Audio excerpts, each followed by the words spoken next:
Hello छात्रों, आज हम सभी लोग क्लास 9th के व्याकरण में अलंकार पाठ का अध्ययन करेंगे। सबसे पहले हम अलंकार शब्द का अर्थ, उसकी व्याख्या, उसकी परिभाषा की चर्चा करेंगे।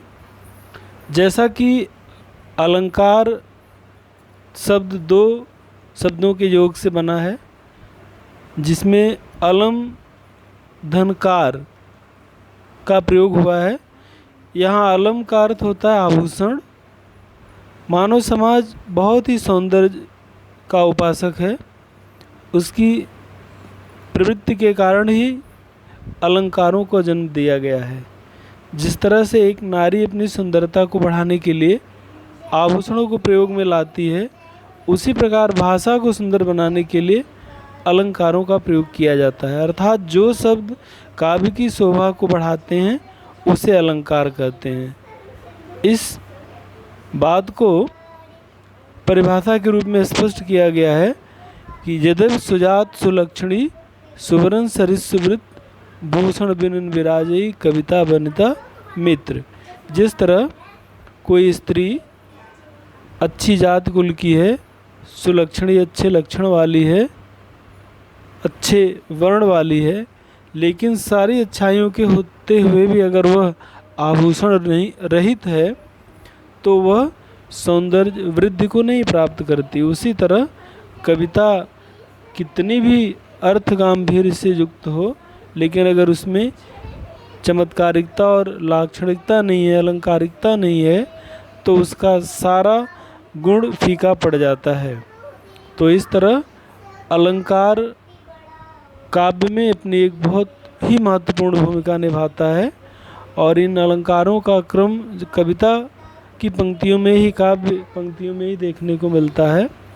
गद्य का वातावरण बिल्कुल अलंकार शून्य होता है, नीरस होता है, इसीलिए गद्य। और मुख्यतः अलंकार दो भेदों में दर्शाया गया है, शब्दालंकार और अर्थालंकार।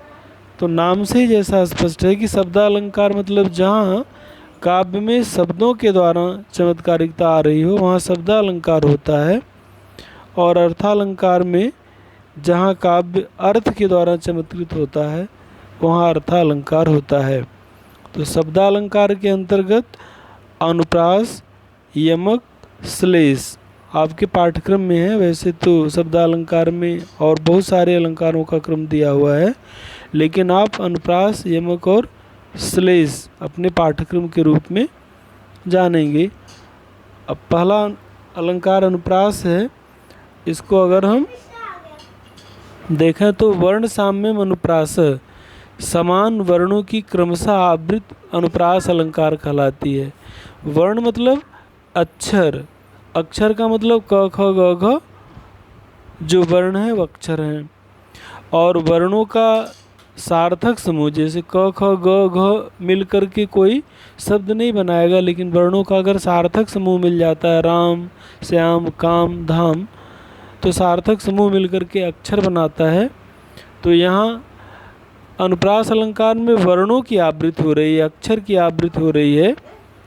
इसलिए परिभाषा के रूप में जैसे आप देखें, मुदित महीपत मंदिर आए, सेवक सचिव सुमंत्र बुलाए।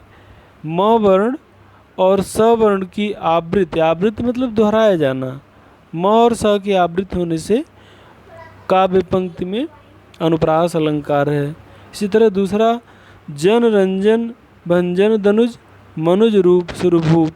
तो यहाँ क्रमानुसार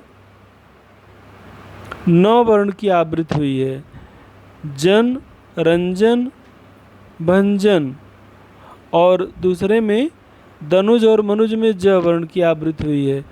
तो अगर प्रथम वर्ण में वह अक्षर मिल रहा है तो द्वितीय वर्ण के भी प्रथम में, तृतीय वर्ण के भी प्रथम में उसकी युति होनी चाहिए। अगर द्वितीय क्रम में मिल रहा है तो हर जगह द्वितीय क्रम का उसका आगमन होना चाहिए। तृतीय पर है, जैसे यहाँ अंतिम वर्ण है जन, रंजन, भंजन में 9 वर्ण अंतिम क्रम में आया है, तो यहाँ भी अनुप्रास अलंकार होगा। ठीक।